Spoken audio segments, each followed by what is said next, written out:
Bienvenidos a nuestra clase del día de hoy. Es para mí un gusto estar contigo en esta travesía de estudio. Y bueno, pues querido estudiante, te doy la bienvenida a nuestra primera clase de Raíces Hebreas. El tema de hoy es muy importante, importantísimo. Por supuesto, nos va a servir para ir construyendo mucho más como preparación para conceptos y principios que necesitan precisamente estas bases. Si eres totalmente nuevo, debes saber que gracias a el Eterno, con sus bondades, sus misericordias, está despertando a muchas almas dentro de muchos grupos religiosos para retornar a su palabra, a conocerle a Él en un nivel mucho más grandioso, mucho más glorioso, que inclusive la oportunidad que tuvieron las generaciones pasadas. El estudio de las escrituras desde la óptica de las raíces hebreas se está colocando hoy rápidamente como el medio de atención para que las personas que están en retorno a la fe puedan utilizar este medio para poder comprender las escrituras, los principios, los conceptos, pueden acceder a una mejor interpretación de las mismas escrituras, y esto está siendo un parteaguas muy importante. Primero, gracias a la información que hoy tenemos, gracias a los descubrimientos, gracias a los avances dentro de la ciencia bíblica, gracias a la tecnología que nos permite estar más cerca de los estudiantes, pero sobre todo, y lo más importante, porque estamos en momentos proféticos muy importantes. Y eso es lo que determina realmente lo relevante de estos cursos, de estas clases, que te harán tener la oportunidad de comprender las escrituras de una manera que no habías percibido antes. Por mi parte, haré todo lo posible para que el curso sea de la mejor calidad posible, porque estamos convencidos que si los estudiantes son formados con las mejores bases, estos estudiantes serán perfectamente formados para un tiempo profético importante que viene. Y si estos estudiantes son formados con las mejores bases, creemos que esas bases serán importantísimas para su sostenimiento en la vida espiritual y en la vida material, por supuesto. Como ya se anticipó para todos aquellos que se han registrado en el curso, tenemos 26 clases que son las siguientes para nuestro curso que vamos a estar llevando a lo largo de las semanas. La primera clase, que justamente es la que tenemos hoy, ¿quién tiene la autoridad sobre las escrituras? Un panorama importante para comenzar a entender por qué el Dios único y verdadero eligió a un pueblo, a una nación, a un grupo o una religión, si lo quieren ver así, como medio de transmisión de la fe. Los temas 2 al 6 estaremos hablando de la teología de la divinidad de acuerdo a las escrituras, no de acuerdo a una doctrina romana, no de acuerdo a una doctrina cristiana, sino de acuerdo a las escrituras. En ello vamos a estar estudiando la unicidad del Eterno, que implica qué significa el Shema Israel, Eloheinu Adonai Echad, qué significa que Él es uno y único y que no podemos dar servicio a ninguno otro como si fuera el creador, que es el principio del monoteísmo bíblico, y bueno, muchos otros elementos que son importantes para poder tener muy claro el principio, el concepto de la divinidad dentro de las escrituras. La séptima clase que vamos a tener después de esta serie será conceptos hebreos básicos 1 y la octava conceptos hebreos básicos 2, donde vamos a estar mirando varios conceptos en las escrituras que te ayudarán a comprender los textos sagrados. También en la clase 9 vamos a estar hablando de la importancia del contexto y la lengua hebrea para la exégesis, para la interpretación. Un tema muy importante. ¿Por qué es tan importante la lengua hebrea para estudiar, para comprender los principios de las escrituras, las profecías, los dichos del maestro. ¿Por qué es tan importante? Lo vamos a ver en esa clase. También en la clase 10 vamos a hablar acerca del origen hebreo del Nuevo Testamento. Ese va a ser un tema que no te puedes perder, como ninguno de los temas de nuestras clases, pero el origen del hebreo del Nuevo Testamento es fundamental para que tú sepas sobre qué base nosotros creemos, estamos convencidos y enseñamos que el Nuevo Testamento fue hablado, fue pensado, fue ideado y fue proclamado en lengua hebrea, aun cuando se haya preservado en su mayoría en documentos antiguos con lengua griega. ¿Y cómo es que nosotros podemos entender que ahora, hoy en día, podamos tener un documento hebreo que se puede llamar Hasofen Hamarhutit Leveit David, los escritos del reino de la casa de David, que es la base sobre la cual vamos a estar estudiando el Nuevo Testamento? La clase 11 vamos a estar mirando el concepto de el Mesías sufriente y el Rey Mesías, dos conceptos importantes para comprender la función y misión del Mashiach de Israel. La clase 12 vamos a estar hablando de Yeshua judío o Jesús romano. ¿Cuáles son las diferencias? ¿Qué implicaciones tiene que una persona crea y sirva y siga a un Jesús romano? ¿Y qué diferencia hay con un Yeshua judío? Vamos a encontrar esto. Nuestra clase 14 vamos a estar hablando de la diferencia entre Yeshua y Yahshua, y vamos a estar explicando cómo es que muchos grupos mesiánicos que promueven la palabra Yahshua no necesariamente están en todo lo correcto. También vamos a estar hablando del concepto hebreo de Hasatán en la clase 15. En la clase 16 vamos a estar hablando de los principios, conceptos fundamentales de la fe, conocidos como Hasidei Umot Haolam, los justos de las naciones, y Benei Judá, el lugar de los justos de las naciones en la redención, en los pactos, en las promesas, en Israel. Eso es lo que vamos a estar viendo en la clase 16. En la clase 17, el concepto hebreo de redención y conversión. ¿Qué es la redención? ¿Cómo se lleva a cabo? ¿Qué es una conversión? ¿Por qué una persona tiene que hacer su conversión? Etcétera. La clase 18 será conversión segunda parte. 19, concepto hebreo de teshuvá, arrepentimiento, en qué consiste, cómo funciona. Clase 20, introducción a las leyes universales. Clase 21, leyes universales y sus derivaciones, parte 1, leyes universales y sus derivaciones, parte 2, en la clase 22. El 23 va a ser el concepto hebreo de arrepentimiento y el concepto hebreo de arrepentimiento, que va a ser una continuidad a teshuvá. La 25, doctrinas cristianas que contradicen las escrituras, Trinidad, el pecado original, entre otras. La 26, doctrinas cristianas que contradicen las escrituras, parte 2, vamos a estar hablando de la teología del dispensacionalismo. Y por último, la clase 27, vamos a estar hablando del concepto hebreo de bautismo, tevilá, purificación, muy importante.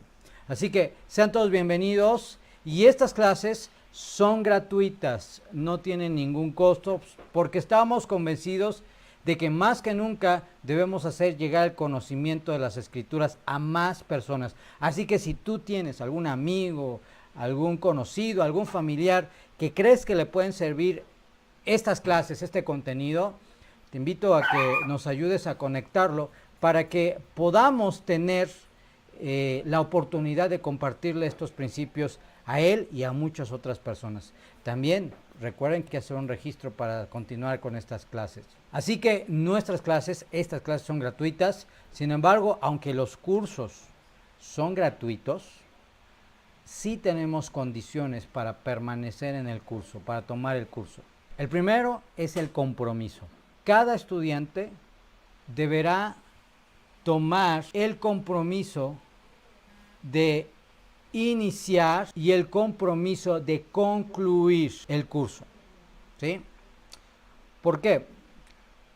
Porque a veces nos emocionamos con un nuevo curso, unas nuevas clases, y hay cosas que tal vez son un poquito difíciles de comprender.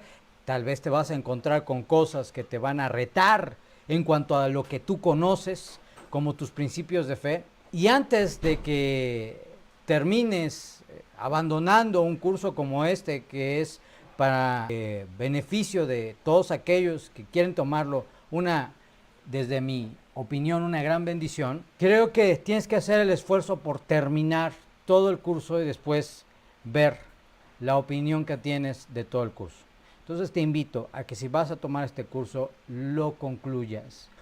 Debe de haber un compromiso. Cada estudiante deberá tomar este curso con un compromiso de terminarlo, dado que es una oportunidad para adquirir este conocimiento de las Escrituras que no vas a encontrar fácilmente.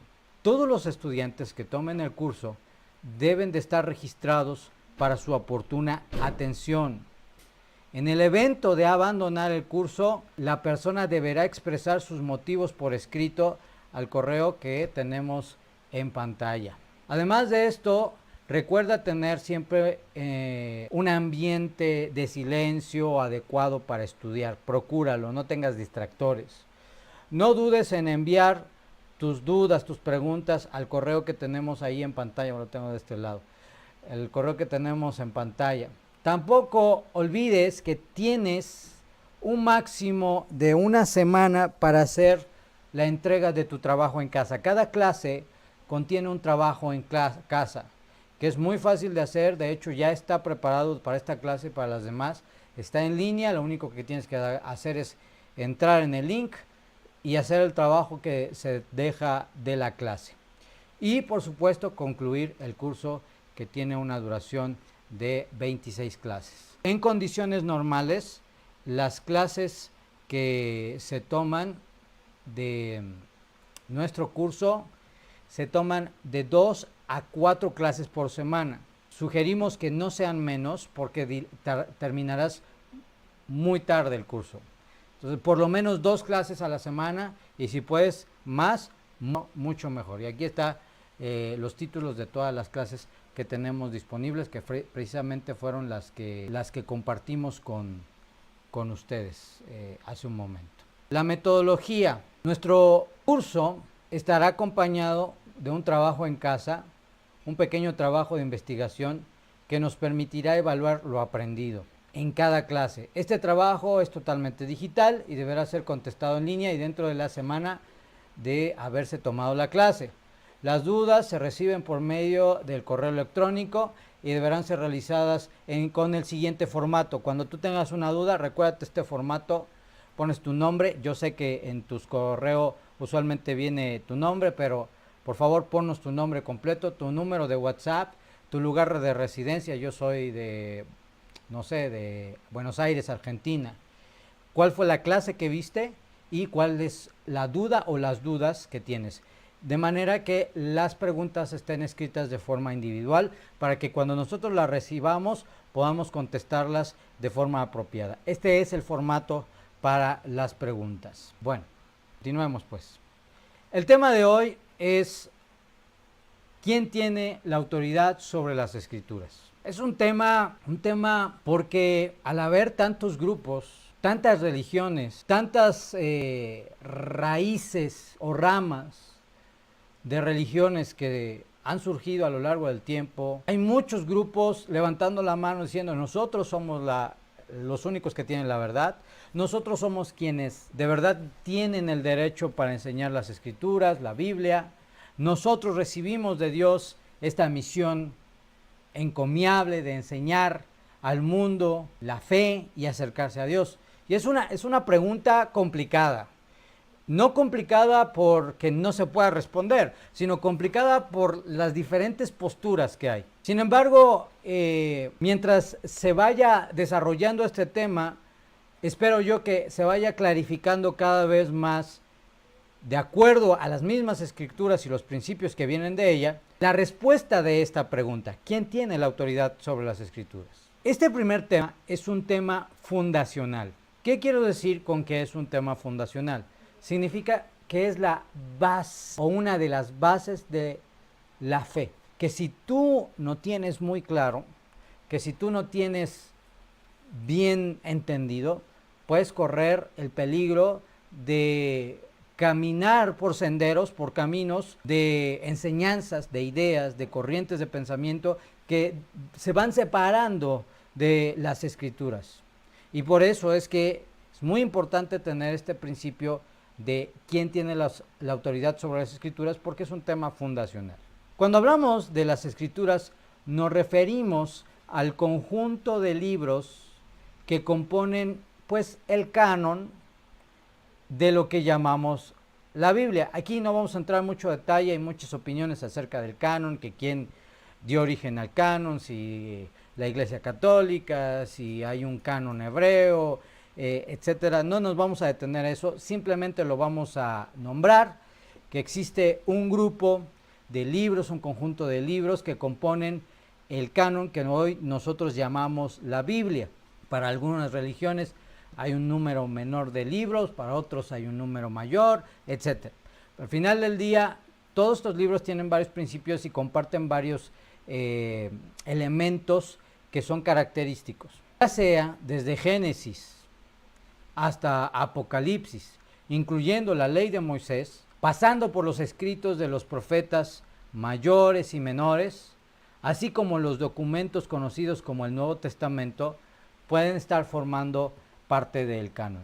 Cuando hablamos de las Escrituras, no nos referimos a documentos como el Corán, o el libro del Mormón, o los códices mayas, o documentos de culturas prehispánicas, sino solo y exclusivamente a los libros que tienen un origen hebreo y que forman parte de lo que hoy llamamos Biblia.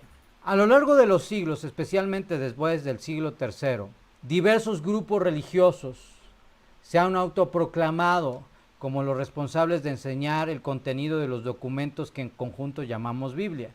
Y durante ese tiempo y en diferentes momentos de la historia del mundo religioso, ha habido diferentes propuestas para los cánones de las Escrituras.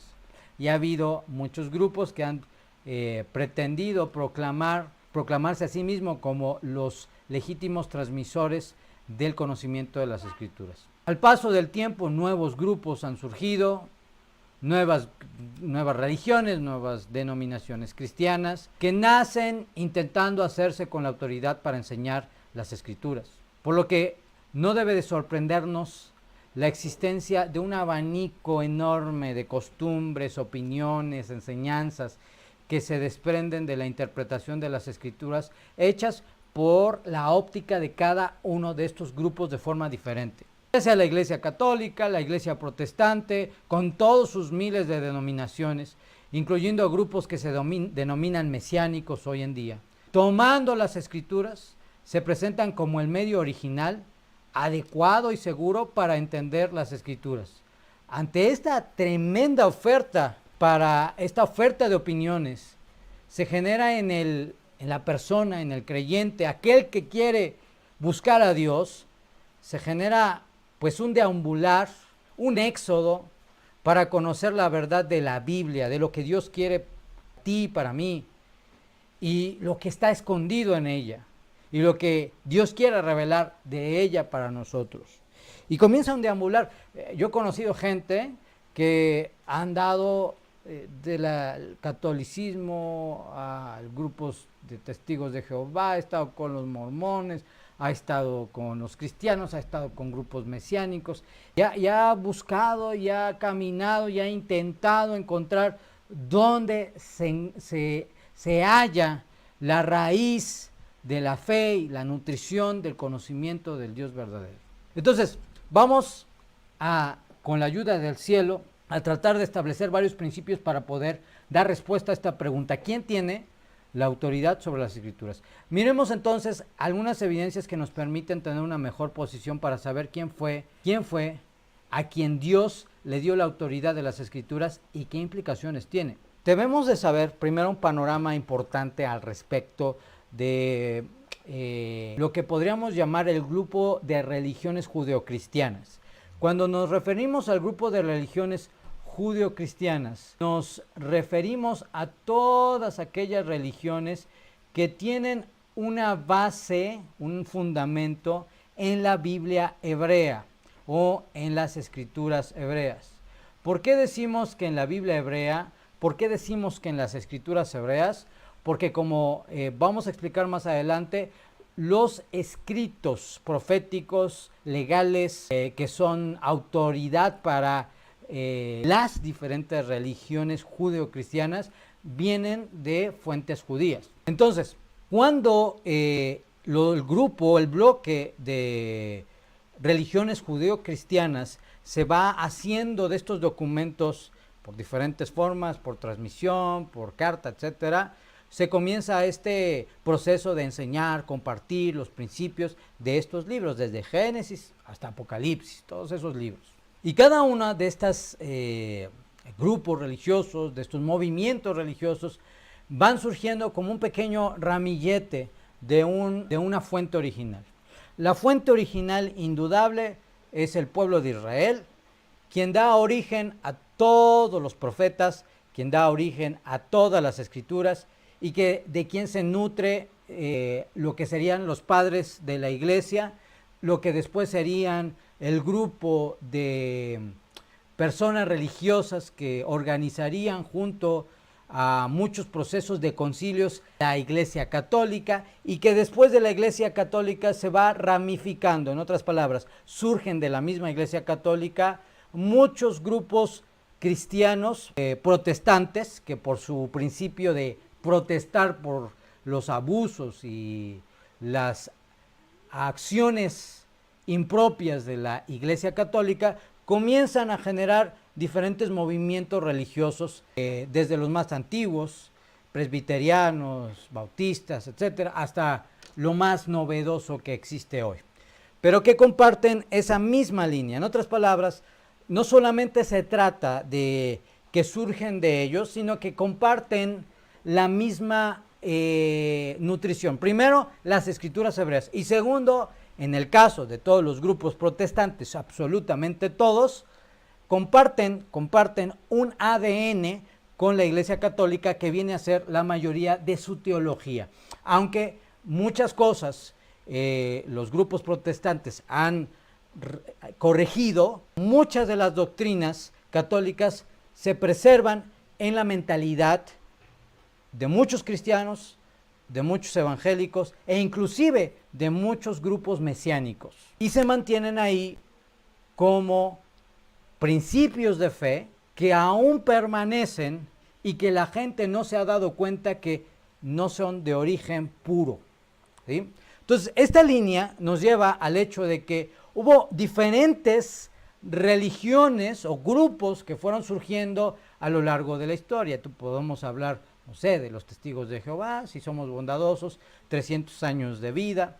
Podemos hablar, por ejemplo, de los primeros grupos protestantes, tal vez 500 años. Si hablamos de la Iglesia Católica, podemos hablar, no sé, de 1700 años de existencia. Pero al final del día, estos grupos van surgiendo y van teniendo una edad. O sea, hay un principio fundamental que las mismas escrituras nos dice el profeta: pregunta por la senda antigua, o sea, el camino antiguo, el que se está olvidando, el que casi nadie conoce. Pregunta por la senda antigua, pregúntale a los más antiguos dónde está la verdad. Yo siempre hago esta pregunta a los estudiantes: si tú quieres conocer acerca de tus ancestros, ¿a quién le preguntarías? ¿Le preguntarías a tu hermano? ¿O le preguntarías a tu abuelito o a tu abuelita? Evidentemente, si quieres información de tus antepasados, lo mejor es ir a lo antiguo. Y bajo ese principio, tú puedes empezar a descartar un sinnúmero de grupos religiosos que han surgido, son novedosos y que no tienen una historia fundamentada ni en las escrituras, ni en el pasar de estos siglos, desde la creación del mundo hasta la llegada de nuestros días. Así que es muy importante que vayas mirando esto. La Biblia, como se conoce, con sus historias, sus profecías, mandamientos, mantienen un contexto cultural natural, y una lengua que fue el medio original por el cual se preservó y se transmitió originalmente. El conocido Antiguo Testamento fue escrito originalmente en lengua hebrea, que fue la lengua que, según la tradición del pueblo de Israel, Dios utilizó para crear el mundo. Precisamente aquí pongo con ustedes una diapositiva donde tenemos el primer texto de la Biblia, que es: en el principio del crear, Dios creó los cielos y la tierra. Bereshit bara Elohim. En hebreo se escribe la mayoría, no todos, pero la mayoría de los documentos que tenemos como importantes. Tenemos, por ejemplo, el caso del profeta Daniel, que fue escrito en arameo, que es una lengua semítica y que comparte gran parte de su naturaleza con la lengua hebrea, pero al final del día es prácticamente la misma base. Entonces, el primer punto que miramos aquí es que hasta aquí el Antiguo Testamento fue escrito en lengua hebrea. Existe una traducción de las escrituras de la Torá, de los primeros 5 libros de la Biblia y demás, que fue traducido al griego. Ese documento es conocido como la Septuaginta. Pero ese es un documento antiguo, bueno, más bien reciente comparado a la escritura hebrea. Por lo tanto, aunque se tiene ahí ese documento, no significa que el Antiguo Testamento fue escrito en griego, sino fue su origen en hebreo. Cabe resaltar que el hebreo cuadrado que hoy tenemos, que son como las letras que tienes aquí arriba, ese hebreo cuadrado no es el hebreo antiguo con el cual se debió haber escrito la Biblia. Este es un hebreo ya que se ha desarrollado y que ha crecido, sino que el hebreo antiguo está más relacionado un poco, sí, con las figuras que tenemos aquí, pero también con un poco la forma de esos patrones de los lenguajes semíticos que tendían a ser más como jeroglíficos, pero que al final del día son la base para estas letras que vemos aquí. Este es el hebreo moderno. Bueno, Moisés recibió las tablas de la ley en lengua hebrea. Las hazañas de Israel y las historias de Israel fueron escritas en lengua hebrea. Y aunque han sido traducidas en todos los idiomas, tú lo lees las escrituras y lees a Sansón, a Dalila, lees a José, lees a Jacob, lees a Abraham, lees a Moisés y todos los personajes de las escrituras, aunque tú lo lees y logras comprender todo lo que ellos vivieron y sus historias y sus palabras en tu propio idioma, el idioma original de su preservación fue la lengua hebrea. De esto hay que decir que cuando un mensaje es traducido a otro idioma, sufre un cambio y una pérdida, ya sea por la ausencia de una palabra o un vocablo en el idioma al cual se quiere traducir, por lo que los traductores hicieron lo mejor posible para hacer llegar el mensaje hebreo del Antiguo Testamento, y esto ha tenido una influencia en los creyentes que ignoran el origen de las palabras hebreas de lo que leen en el Antiguo Testamento y que son consideradas palabras de Dios. Hay que decir que no solamente se trata del lenguaje, sino también la escritura sagrada va acompañado de un elemento fundamental que es ¿cuál cultura? La cultura del pueblo hebreo, la cultura del pueblo de Israel. Esta cultura mantiene una gran influencia, no solamente en el uso de las palabras y las expresiones, sino también en los modismos. Vamos a ver un ejemplo de precisamente esto que estamos hablando, que está ya en su pantalla. Y estos modismos o expresiones idiomáticas que residen en toda la escritura, al no ser entendidas en su contexto original, la persona puede perder la riqueza, el valor del significado pleno de las escrituras. ¿Por qué? Porque la traducción o porque el traductor se le ocurrió traducir con una palabra como que se escucha mucho mejor en el idioma en el cual se va a traducir, y por lo tanto hubo una pérdida de información de las escrituras. Génesis, Bereshit 30:22 nos dice lo siguiente. Ahí puse la fonética para que puedas saber lo que dice el hebreo, y dice: Vaisajor Elohim et Rachel, Vaishma Eleija Elohim Vaitef et Rachma. Recordó Elohim a Rachel, se acordó Dios de Rachel, y oyó a ella y abrió su matriz, y oyó a ella, la escuchó, y le permitió, le concedió poder embarazarse, poder tener hijos. ¿Sí? Este es el texto que tenemos aquí. ¿Qué crees que puede significar la palabra Zahor, recordar? Se acordó. Piensa un momento. ¿Acaso Dios se olvida de algo? ¿Tú qué opinas? ¿Se olvidará de algo el Creador? Si aún las mismas escrituras nos dicen que aún los cabellos de nuestra cabeza, Él los tiene contados. Esto significa que Dios conoce el número de ellos. ¿Cómo entonces conoce a cada alma por su nombre? Él conoce el nombre de cada estrella en el firmamento, así como conoce cada elemento de la creación, pues uno de sus atributos es el conocimiento absoluto. Entonces, si esto es así, ¿cómo es que la Biblia puede decir, y Dios se recordó de Rachel? ¿Acaso se olvidó de ella? La respuesta está en la cultura en la que se entregaron las escrituras, la cultura hebrea. Pues esto se trata de una expresión idiomática hebrea o un hebraísmo, que son palabras o frases que tienen un significado único en la cultura en la que se originaron. Entonces, ¿qué significa que Dios se acordó de Rachel? La palabra Zahor, que en este caso es Vaisajor, y se acordó de ella, puede ser utilizada para hacer referencia a que Dios le ayudó, que el Creador le favoreció. Es una expresión típica, un hebraísmo típico que pareciera ser muy simple, pero la realidad es que nos ayuda mucho a poder entender, comprender las escrituras. Y se acordó Dios de Rachel. No quiere decir que se olvidó de ella, significa que el Eterno volteó a mirarla para hacerle una misericordia, un favor, ayudarle. ¿Cuál fue el favor? ¿Qué dice el texto? Y Rachel fue escuchada y el Eterno abrió su matriz. En otras palabras, pudo tener hijos.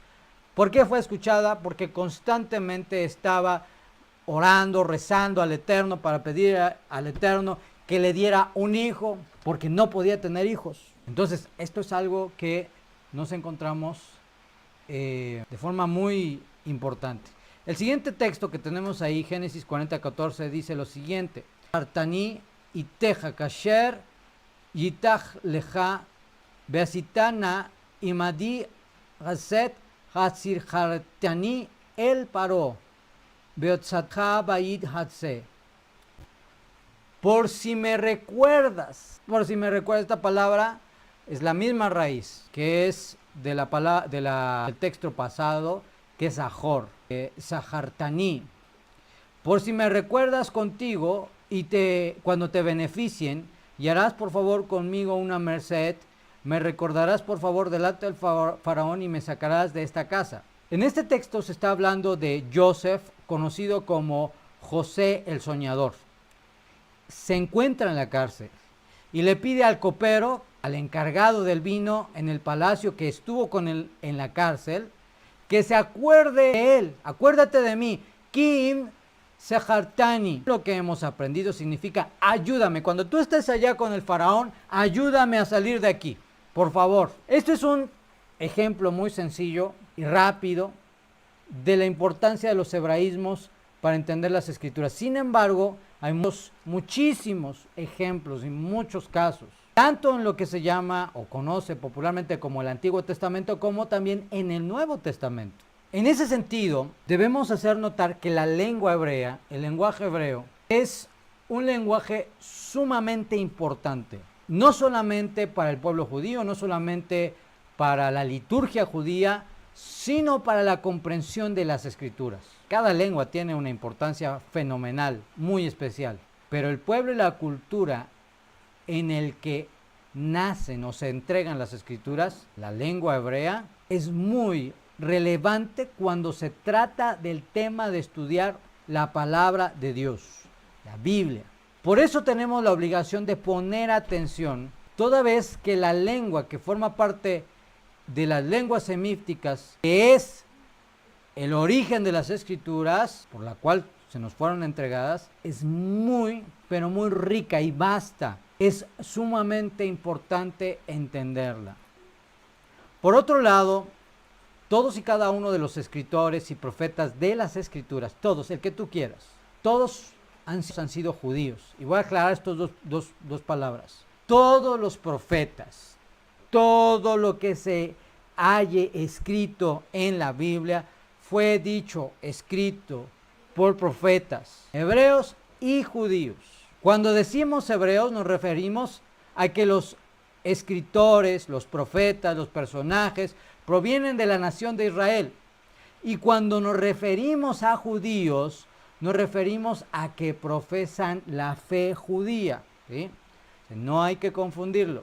Hay varios conceptos al respecto de judío, pero cuando se trata de una persona hebrea, israelí, que profesa la fe del pueblo de Israel, que es la fe en el Dios único y verdadero, por medio de la escritura sagrada, la Biblia hebrea, que es la Torá, y que cree en los principios más fundamentales de fe, el Shabbat y las fiestas y otras cosas, estamos hablando de una persona que practica el judaísmo.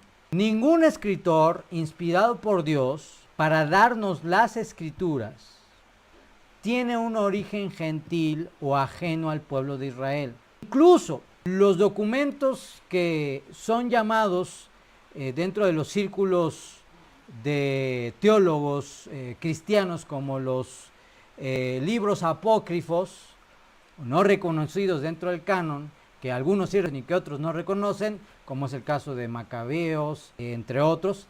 Una característica importante que tienen junto con los demás es que fueron escritos por personajes hebreos judíos. Si un libro o un documento no es escrito por un judío, no se considera palabra de Dios. Escúchalo bien. Si un documento o un libro no es escrito por un judío y forma parte del canon de lo que nosotros llamamos Biblia, o quiere formar parte, o se intenta que forme parte del canon de lo que nosotros llamamos Biblia, entonces el requisito primordial es que sea escrito por un hebreo, por un judío.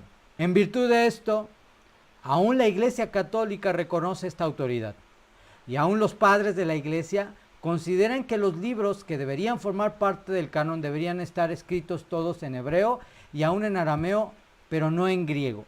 Si miras con cuidado tu Biblia y analizas cada uno de los escritores inspirados por Dios, todos y cada uno de ellos fueron hebreos, israelitas, como nación y judíos por la fe. Lo que evidentemente descarta otros libros que tienen una procedencia extraña, que pretenden establecerse como libros inspirados, como es el caso del libro protestante del Mormón. Otro de los aspectos que también incluye que entendamos las escrituras es la naturaleza hebrea del Nuevo Testamento, que aunque vamos a tener una clase completita para hablar de este tema, quiero aprovechar para que tengamos una introducción que nos vaya a ayudar a tener las bases para la comprensión de este tema del día de hoy. ¿Quién tiene la autoridad sobre las escrituras? Hoy más que nunca tenemos las evidencias de la naturaleza hebrea del Nuevo Testamento. Esto es muy importante porque se ha creído y enseñado que el Nuevo Testamento es un documento que se separa de la mente hebrea, de la cultura hebrea y aún de la lengua hebrea. Este último punto se ha preservado basado en la idea de que como el Nuevo Testamento fue preservado en lengua griega casi en su mayoría, su interpretación, su enseñanza es ajena al pensamiento hebreo, a la mente hebrea, a la cultura hebrea.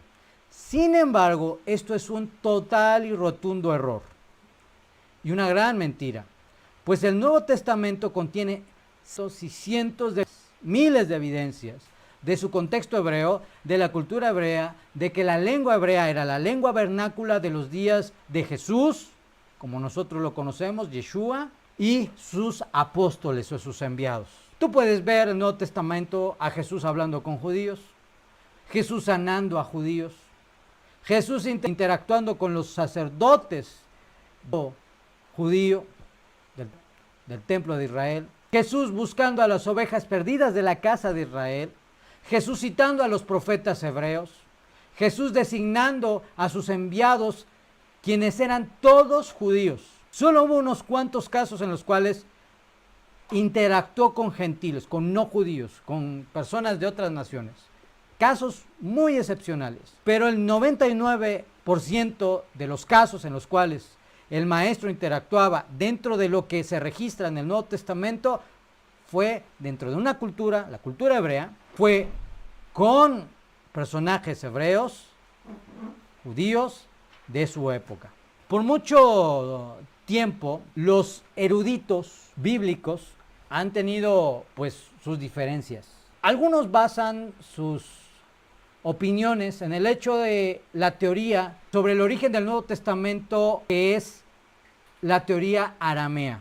Algunos basan sus fundamentos en la teoría del origen del Nuevo Testamento en que su origen es griego totalmente. Y otros basamos nuestra opinión en que el origen del Nuevo Testamento es totalmente hebreo. Veamos pues un poco de estas opiniones. Algunos son cualquier persona, son gente que conoce la lengua griega, aramea, inclusive hebrea, opinan que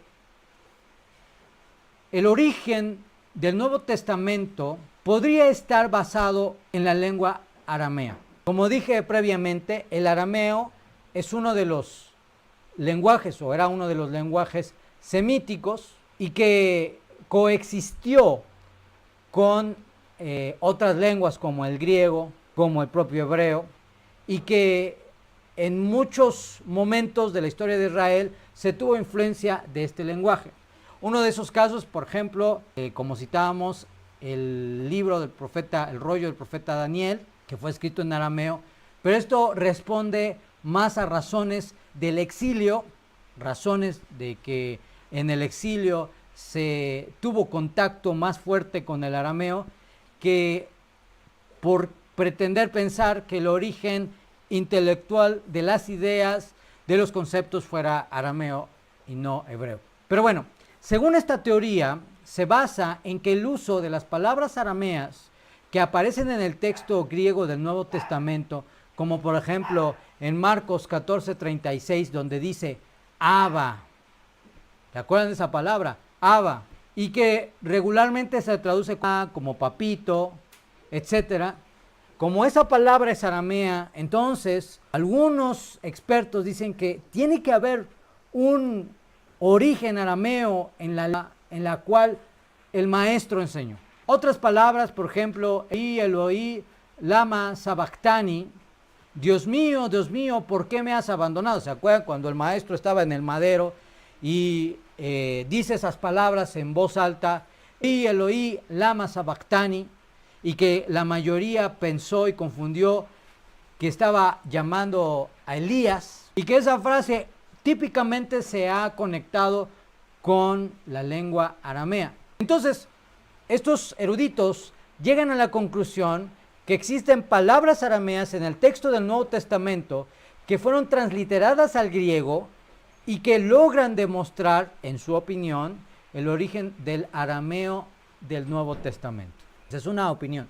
Existe la opinión de la teoría griega, que es en la mayoría de los seminarios teológicos cristianos la que más se establece. La gran mayoría de los eruditos apoyan la idea de que existe un origen griego del Nuevo Testamento. Sin embargo, aún muchos teólogos se aferran a la idea de que podría haber otra opinión. Hay que decir que hay el Nuevo Testamento que nosotros tenemos a la mano, fue resultado de un proceso casi milagroso para tenerlo en nuestras manos.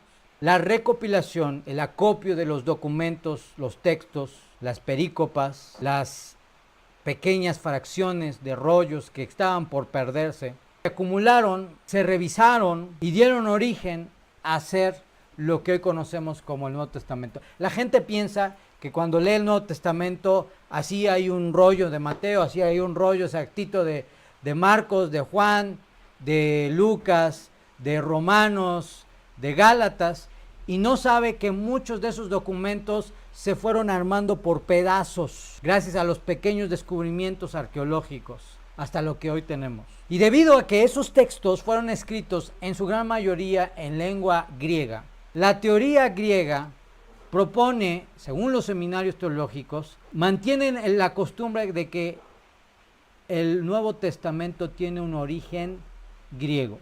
Sin embargo, existe otra teoría, que es la teoría que nosotros proponemos, acompañamos a muchos grandes expertos, eruditos en la materia, y es la teoría hebrea.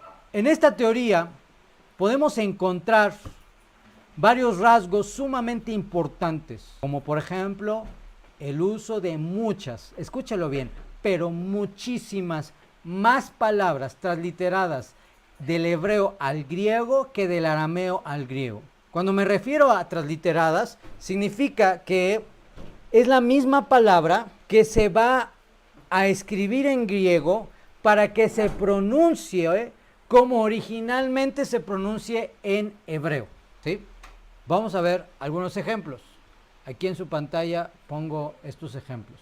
Solamente son 5 o 6 ejemplos, pero hay muchísimos casos, muchísimos. Vamos a ver. Tú conoces la palabra amén. Si no sabes qué significa, te invito a que busques mi canal de YouTube. Ahí tengo un video donde hablo acerca de cuál es el significado de la palabra amén. La palabra amén es una palabra hebrea que se compone de las letras Aleph, Mem, y que aparece al menos 120 ocasiones en el Nuevo Testamento. Y en griego se escribe, ahí está el texto en griego, amén, siendo Apocalipsis el libro con más coincidencias de la palabra amén. Quiere decir que los escritores o los traductores que por alguna razón tradujeron el Nuevo Testamento, las porciones del Nuevo Testamento al griego, decidieron preservar las palabras importantes en su fonética, en su pronunciación hebrea. Y de ahí surge el uso de la palabra amén. Muchos grupos religiosos usan la palabra amén, pero o no corrigen o no conocen su significado completo, de acuerdo a sus palabras hebreas. Otra palabra que encontramos en el Nuevo Testamento es la palabra sicomoro. En Lucas 17:6, el sicomoro. Esta palabra aparece en griego como sukaminos y en hebreo como sigma. Son muy cercanos y significan lo mismo, un árbol, un sicomoro. No solamente esto, sino por ejemplo tenemos la palabra mirra, que era precisamente una especie aromática valiosísima. En Lucas 7:37 dice mor en griego y la misma palabra se pronuncia igual en hebreo, mor, que significa mirra, que aparece en el Nuevo Testamento en 2 ocasiones. La palabra corbán, sacrificio, ofrenda, oblación, que aparece en Marcos 7:11, ahí vemos el texto griego, se pronuncia igual corbán en griego que corbán en hebreo, que aparece 2 veces en el Nuevo Testamento.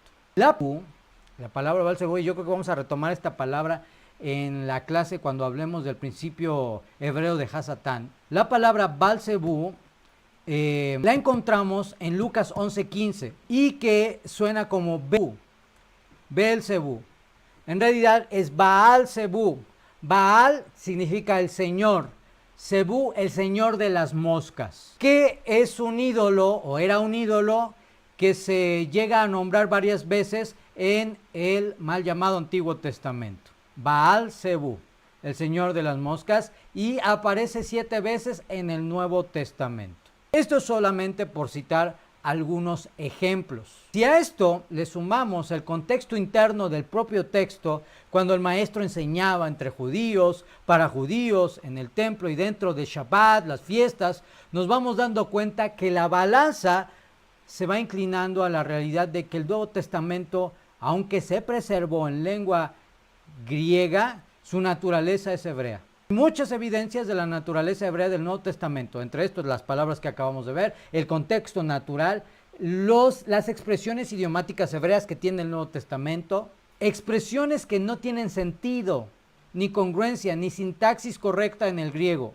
solamente en el hebreo. Y por eso es tan importante que sepamos este origen de las Escrituras. Por lo tanto, hay muchas evidencias de la naturaleza hebrea del Nuevo Testamento, pero las vamos a reservar para la clase donde hablaremos del origen hebreo del Nuevo Testamento, que vamos a tener en nuestro curso más adelante. Solo quisimos tomar un poquito de estas evidencias como base para establecer quién tiene la autoridad sobre las Escrituras.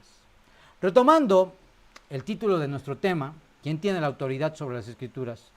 Cuando nos referimos a tener la autoridad sobre las Escrituras, nos referimos al derecho divinamente delegado, o sea, el derecho dado por Dios de enseñar la Biblia, de instruir sobre el conocimiento de Dios, de enseñar los mandamientos, y esto es justamente lo que miles y miles de grupos religiosos se autoproclaman con el derecho de enseñar las Escrituras. Pero ¿quién tiene el derecho divinamente delegado para hablar de las cosas de Dios? A lo largo de la clase hemos visto que hay un pueblo en común, una nación en común, la nación de la cual habla el libro que nosotros llamamos la Biblia, el pueblo de Israel, la nación santa, elegida por Dios, el pueblo hebreo o judío. Ya desde los días del apóstol Pablo, a quien llamaremos desde hoy estudiante por su nombre y título en hebreo, Rab Shaul o Rab Shaul de Tarso, en aquella época ya tan reciente después de la manifestación del Mesías, el debate se generó por los creyentes de origen no judío, los gentiles, los que no eran naturalmente hebreos, que querían, según la opinión, demostrar que Dios había desechado al pueblo judío como el pueblo de los pactos. Y por tanto era hora de que los gentiles, quienes habían recibido la encomiable labor de enseñar y extender las Escrituras, lo hicieran con la bendición de Dios. Esto había sido un choque porque hubo un momento en el cual los gentiles, en algún momento en los días de Pablo, empezaron a pensar que Dios había desechado a Israel y que ahora un nuevo representante, que después se podría entender como una iglesia espiritual, tomaría el lugar del Israel físico. Y es ahí donde Pablo en Romanos capítulo 11, 9:4, habla acerca de esto. Romanos 11, donde habla, por ejemplo, del olivo natural, donde dice Pablo que Israel es el olivo del cual se nutren todas las naciones y a los cuales los gentiles, los creyentes de origen gentil, tienen que ser injertados a Israel, al pueblo hebreo. ¿Para qué? Para nutrirse del pueblo judío, del pueblo del libro, del pueblo de Israel. No dice Rab Shaul, no dice Pablo, que hay que originar una nueva religión, un nuevo grupo, un nuevo pueblo, el cual de ahí debe de nutrirse todo el mundo. No, dice Israel como nación, del cual todos los gentiles que se acercan a Dios deben de nutrirse. ¿Qué significa nutrirse? Significa que aprendan cómo orar, que aprendan cómo servir a Dios, que aprendan cómo deben estudiar las Escrituras, que aprendan los mandamientos de Dios. Pero veamos un texto que tenemos preparado muy importante aquí. Romanos 9:4. Fíjate lo que dice. Los romanos le dicen en algún momento de la discusión, bueno, pues es que el pueblo, muchos de tu pueblo judío no aceptan a Yeshua. Y en algún momento Pablo dice que el Eterno puso un velo sobre el pueblo para que no reconocieran al Maestro, pero con el objetivo de que los gentiles pudiesen acercarse, hacer tiempo para dar la oportunidad a que los gentiles puedan acercarse a la fe.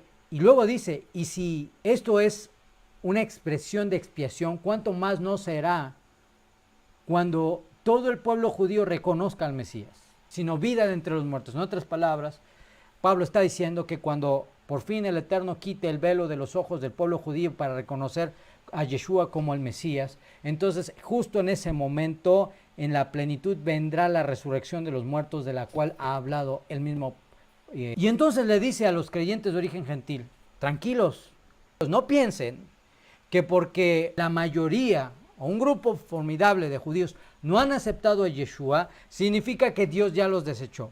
Y que ustedes gentiles que han aceptado las Escrituras y han aceptado al Mesías, Yeshua, como su Mesías, significa que ustedes lo van a suplantar o les van a quitar ese lugar.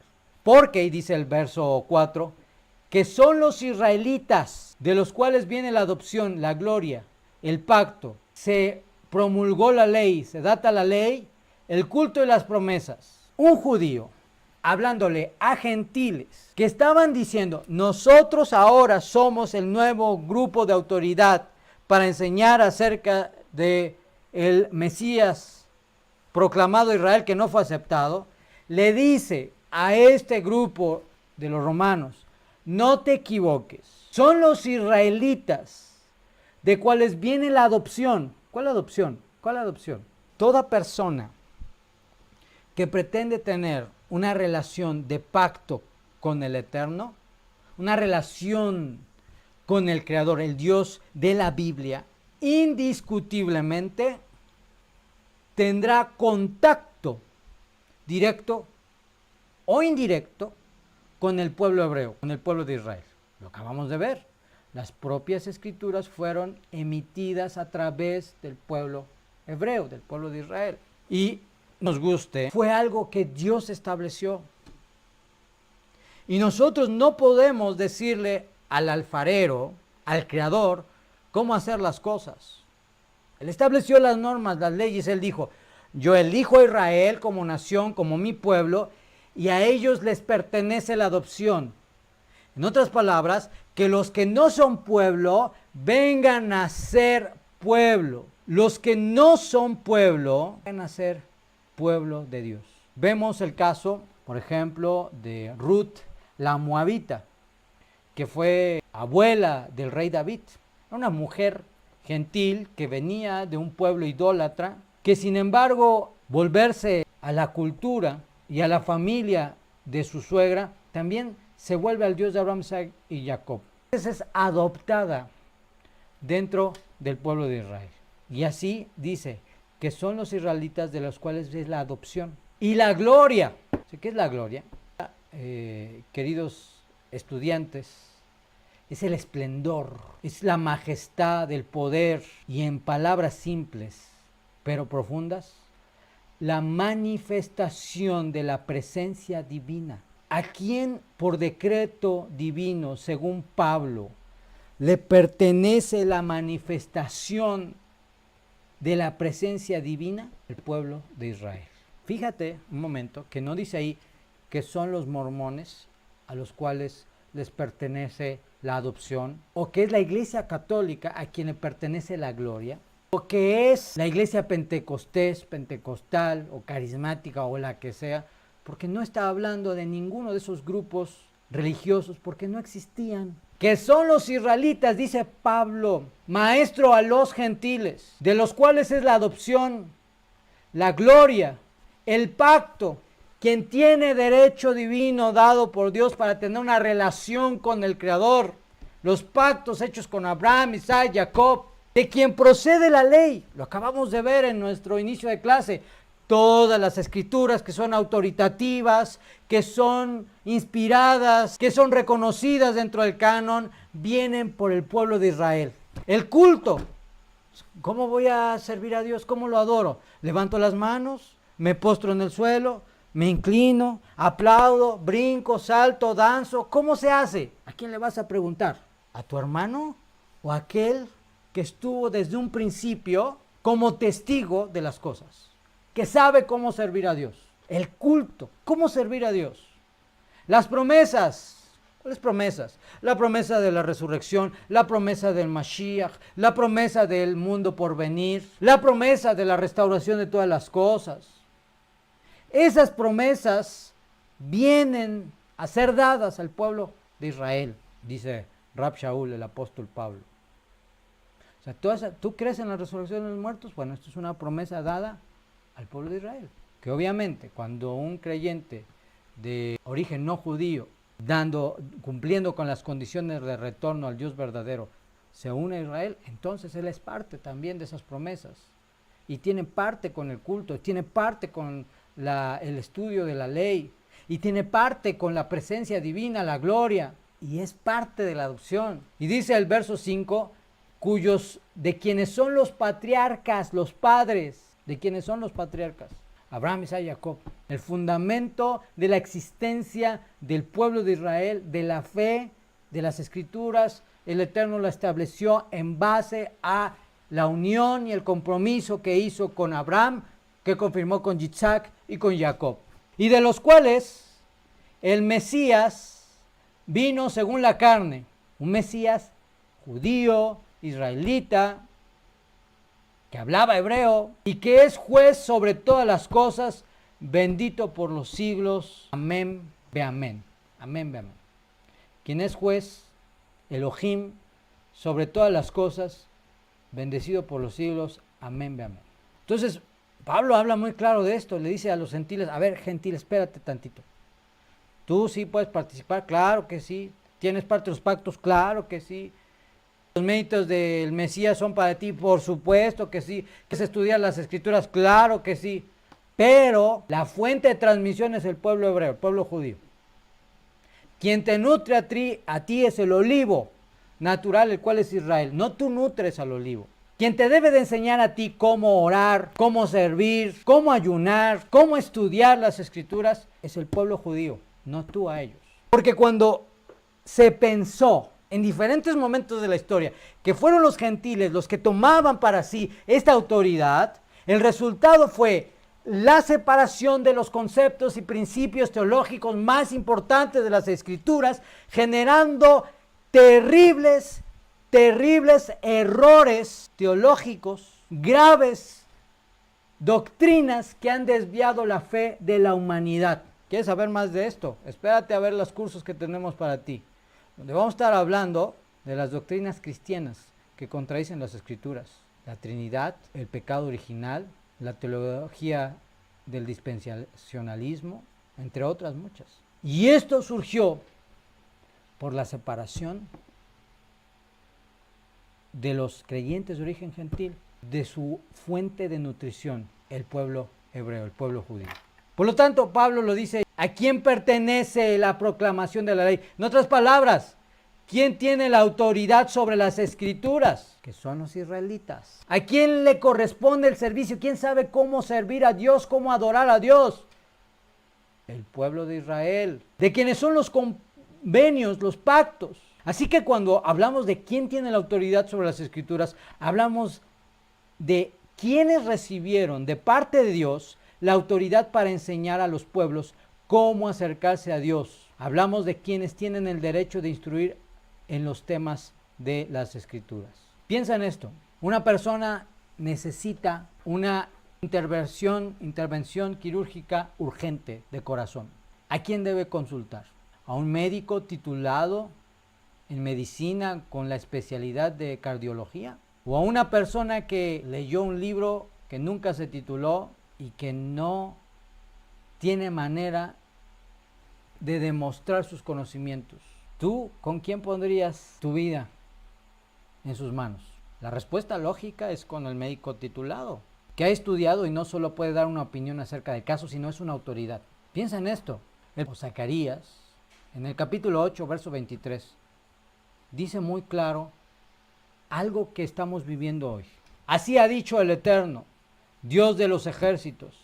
En aquellos días acontecerá que 10 hombres de las naciones de toda lengua tomarán del manto a un judío y le dirán, iremos con vosotros porque hemos oído que Dios está con ustedes los judíos. ¿De qué te está hablando esto? De lo que Rab Shaul dijo, de lo que enseñó. Y aunque el Nuevo Testamento haya sido preservado en lengua griega, su esencia es hebrea y fue un lenguaje y un mensaje, primero para judíos y después, con la labor de Pablo y los otros emisarios, para los gentiles. Y que el objetivo original de Pablo, de Yeshua, era que el mundo viniera a aprender de Israel cómo servir al Dios verdadero.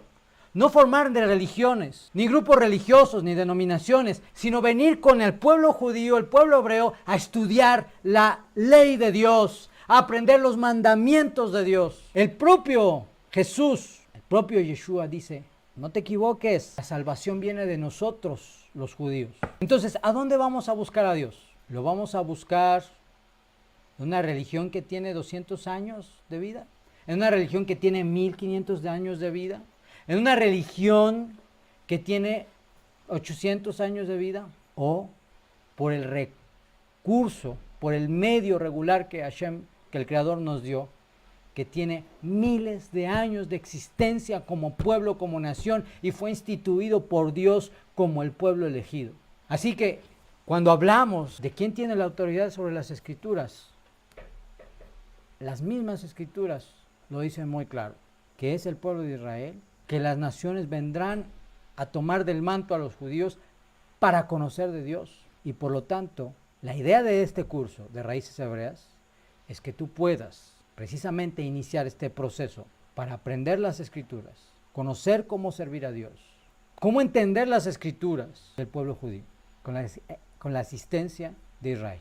Que el Eterno, quien es bendito, deje en tu mente, en tu corazón, la mayor cantidad de principios que hemos visto en esta clase. Pero sobre todas las cosas, hacer un análisis crítico de tu fe. Mira en estas clases, en estos cursos, y evalúa en dónde estás poniendo tus pies. Ha sido un gusto estar con todos ustedes. Espero que pronto nos podamos ver para la siguiente clase que tendremos ya agendada.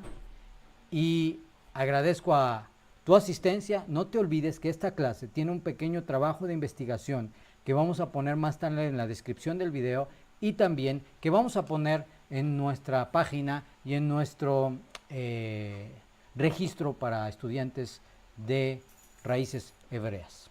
Así que no dejes de hacerlo y llenarlo con oportunidad.